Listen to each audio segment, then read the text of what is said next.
This is pre-calc video on 2.5 on inequalities, and this is interval notation.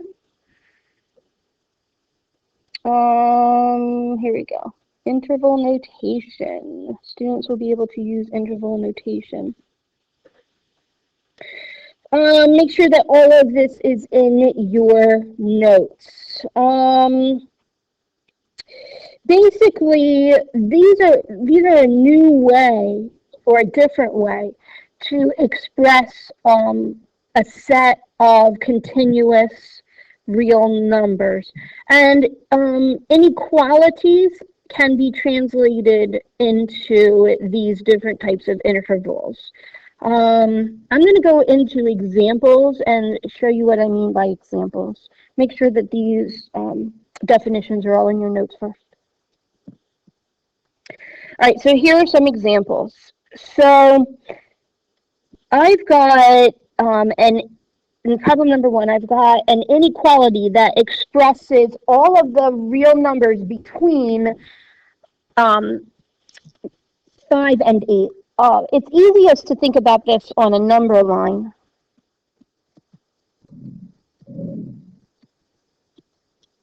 Okay.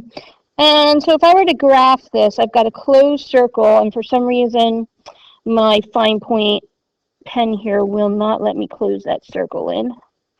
Let me make a crown. Will my crown close it in? There we go. Darkening that up a little bit. All right, so all of the points, here's the shaded area between 5 and 8. All right, that's the number line. Now, the interval notation reads that number line from the leftmost point to the rightmost point. So the same concept can be expressed as all of the points between 5 and 8. Okay? Don't confuse them with ordered pairs. They look a little bit like ordered pairs.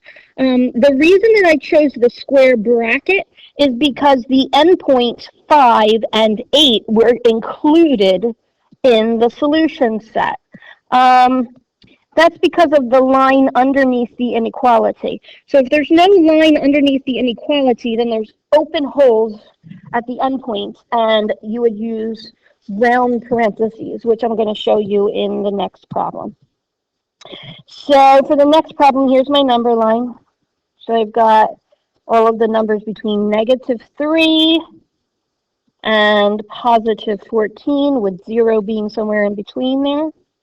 Okay, here I've got an open circle at -3 and an open circle at 14 because there's no line underneath the inequality. Okay, so when I shade, I'm shading between, but I'm not shading those open circles. So, all right, to express that in interval notation, I use a round parentheses. All of the numbers between -3 and +14. And by the way, this is called an open interval. Open interval. That definition was on the first page. And this one is called a closed interval.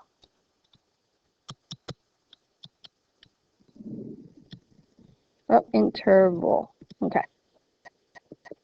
All right, the last one. X is greater than or equal to -8. Let's draw that number line.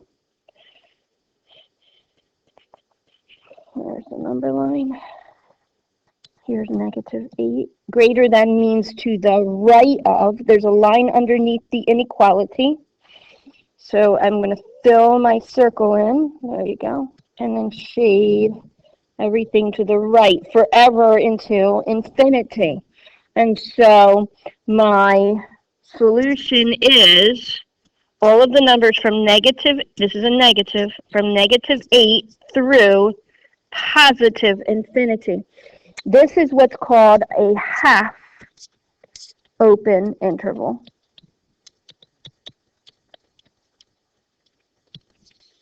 Infinity is not a number.